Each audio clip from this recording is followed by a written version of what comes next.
Bonjour à tous et à toutes, c'est Gilles, les amis. Je vous souhaite une excellente journée. Je viens de discuter de 2, 3 idées. Et donc, pour continuer à partager, à ancrer ces idées, je vais continuer à faire ces messages. De toute manière, je vais peut-être changer un peu de format. Et je vous remercie d'aimer, de partager, de commenter, de souscrire.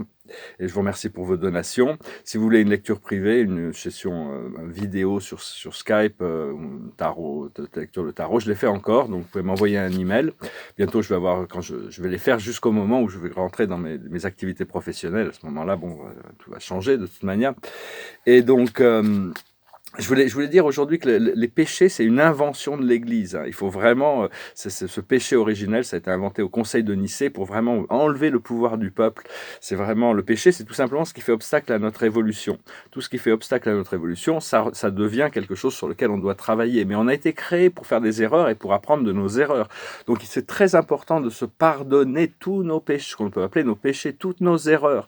C'est vrai, et d'avoir appris de ces choses-là, c'est la seule, et de pardonner aux autres, c'est la seule manière. Dieu nous a déjà pardonné, il sait où on en était, il sait qu'on ne pouvait pas faire mieux à ce moment-là. Donc, c'est juste une question aussi de comprendre que la loi de cause à effet, de toute manière, elle sera toujours là. On n'a pas besoin de juger les autres parce que chaque âme se charge de son propre jugement. C'est-à-dire qu'on crée des choses inconsciemment et inconsciemment et on doit faire face à toute notre création. C'est comme ça que la loi évolue. Et donc il faut lâcher prise sur toutes les idées de culpabilité, de s'en vouloir à soi-même, et essayer de lâcher prise sur ce que les autres font. Je voulais aussi dire, il faut vraiment pas avoir peur. Le plan divin est parfait. Peu importe ce qui se passe, tout est prévu. Tout sera fait pour le plus haut bien de tous. Les natures de Dieu, c'est l'amour, la miséricorde et le ministère. C'est-à-dire la loi d'évolution a besoin d'évoluer. Mais on va savoir que les jugements, le jugement dernier, il a été prophétisé. C'est quand même quelque chose de nouveau quand même. Il y a cette idée qu'à un moment donné, l'homme doit faire face à sa création. Et donc, le Christ a dit, seuls les justes pourront aller dans cet âge de la libération. On ne peut pas construire une société d'amour et de paix avec des gens pervers, corrompus, criminels, brutaux. Tout ça, c'est juste que le temps est donné pour que les gens puissent faire amendement de leurs actions. C'est pas une question de jugement, c'est une question qui doivent... pour le moment, il y a beaucoup de pas vu, pas pris, quand même, encore. Et donc, tout ça, c'est des choses mais tout sera juste, de toute manière. Et ne vous inquiétez surtout pas pour rien du tout. Sachez que tout est entre les mains d'un créateur plein d'amour et de compassion et de compréhension. Dieu sait tout de tout. Donc, c'est lui qui décidera de quand, comment et toutes ces choses. Donc, parce que les prophéties, il y a des prophéties qui ont été faites qui ont été influencées par des lignes temporelles qui venaient du plan inférieur. Donc, toutes ces prophéties ne vont pas forcément se réaliser.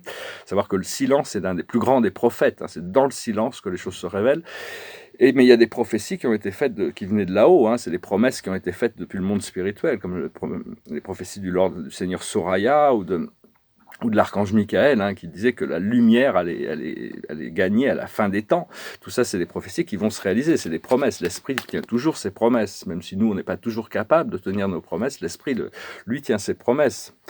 Donc, moi, je discute 2, 3 autres idées. Célébration qui arrive, vraiment. Le passé, c'est le doute. On est en train de traverser cette zone tampon, donc il ne faut pas s'en vouloir, mais on doit éliminer les doutes, on doit arriver à la clarté. Actuellement, on en est dans l'énergie, c'est l'énergie du magicien, l'énergie de l'un, le pouvoir le pouvoir de comprendre, de devenir maître de nos propres énergies, et en douceur, y aller en douceur. Et justement, pour y aller en douceur, le futur, ça va être la tempérance, pour pouvoir regarder les choses équilibrées, pouvoir regarder les choses sans extrême, de manière... La chose sur laquelle on travaille actuellement, c'est la joie. Continuer à cultiver la joie de vivre. Et le futur, l'aboutissant, ça va être l'accomplissement. On est en train d'accomplir des choses qui sont honorées dans tout l'univers.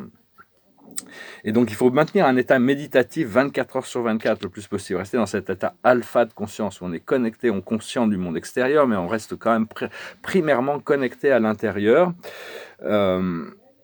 Et il y a un petit exercice qu'on peut faire qui est assez intéressant avec ce passage de Pâques, c'est la mort et la résurrection.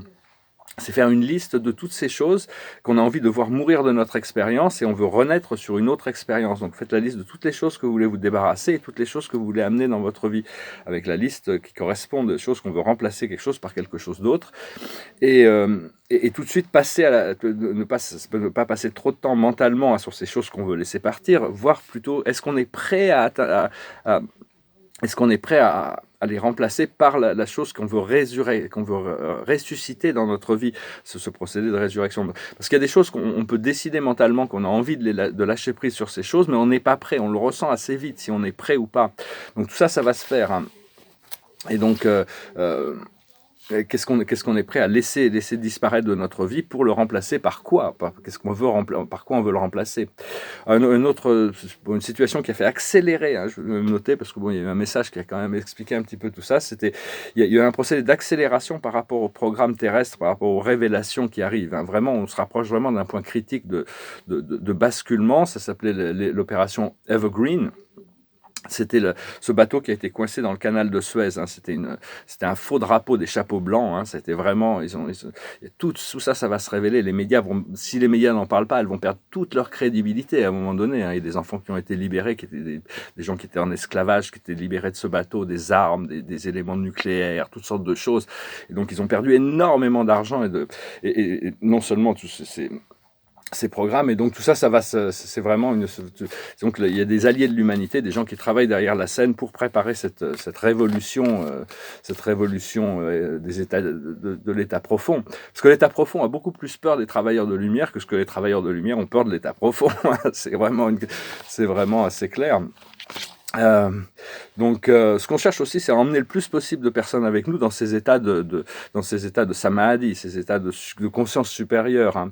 C'est vraiment avoir de la compassion pour nous-mêmes et pour les autres, hein, abandonner l'idée de peur. Hein, et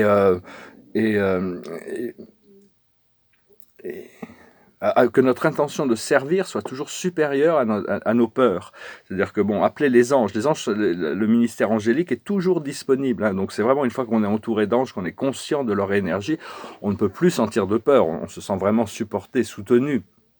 Et on doit aussi rendre la loi de l'attraction drôle, rester humoristique, pas de l'humour méchant, mais essayer de trouver de l'humour dans toutes les situations, et donc faire que la loi de l'attraction soit drôle, hein, faire que la loi de l'attraction travaille pour vous, pas contre nous, hein, donc, et ça vient sur la connexion à l'intérieur. Au plus on se connecte à l'intérieur, au plus le flot d'énergie extérieure va passer facilement.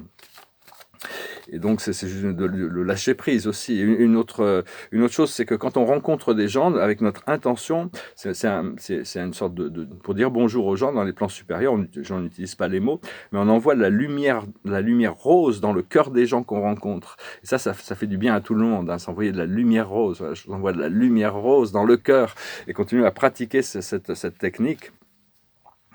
Voilà, je viens vous saluer aujourd'hui. La plus haute sagesse, c'est l'observateur. Restez neutre dans tout ce qui se passe et tout ce qui va arriver. Hein.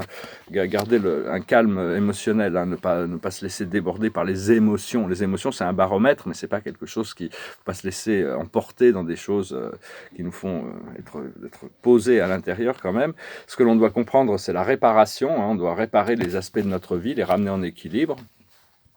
Ce que l'on doit faire, c'est le lait et le miel, se préparer pour goûter aux bonnes choses de la vie, commencer déjà à savoir ce que c'est ces bonnes choses de la vie, qu'est-ce qui nous fait du bien, qu'est-ce qu'on veut vraiment. Et l'aboutissant, c'est tout ce qui brille, hein, tout nouveau, tout beau. Alors bon, c'est normal un peu d'avoir beaucoup de plaisir et de bonheur avec les nouvelles choses qui arrivent dans notre vie, hein, d'en participer, mais enfin ne pas oublier notre plus grande richesse sera toujours cette connexion intérieure, cette connexion à Dieu, cette connexion à l'amour. Ça sera toujours autant de richesses qu'on puisse accumuler à l'extérieur, ça reste les sables changeants du temps. Hein. On est dans le bac à sable de l'évolution et donc on fait ses pâtés, tout ça c'est juste, pas dire que c'est une illusion, mais enfin bon, il faut quand même pouvoir profiter des choses du monde des sens sans se laisser, sans perdre notre voix dans ce procédé, rester bien connecté à ce qui est vrai pour nous à l'intérieur. Voilà, il y avait quelques chansons qui passaient par la tête, mais je me sentais pas vraiment prêt à les chanter, alors je vais chanter une vieille chanson de Bob Dylan qui parle, c'était sur la paix, c'était une chanson qui parle de paix, c'est-à-dire qui souffle dans le vent, ça s'appelle.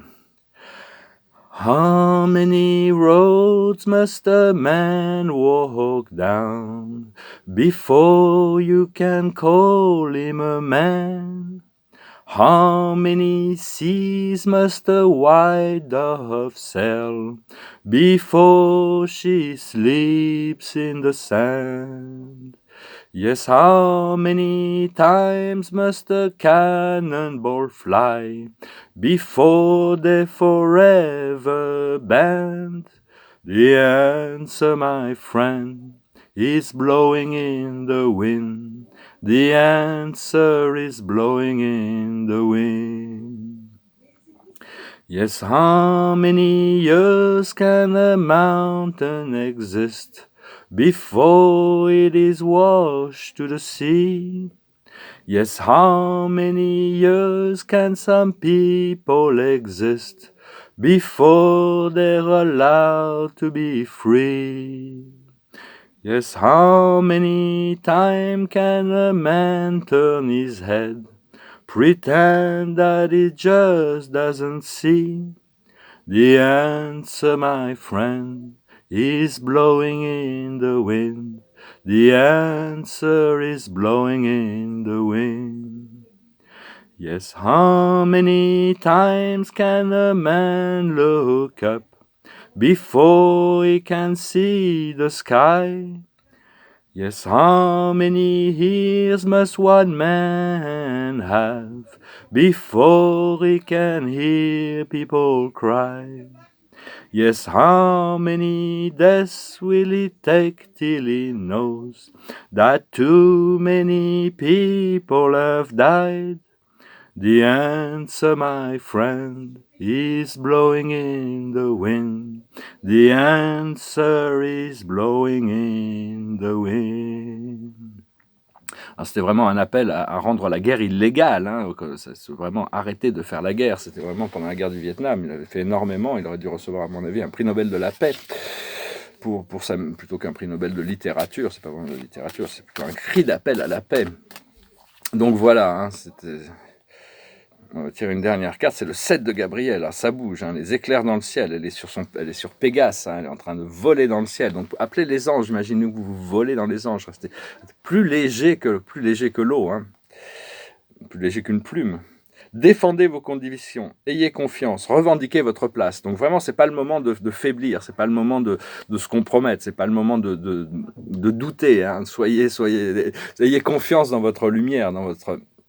Défendez votre place, hein, défendez vos convictions, ayez confiance. Hein, le programme va changer très rapidement. Hein. Je vous salue, je vous remercie pour tout et puis je vous souhaite une excellente journée. Namasté.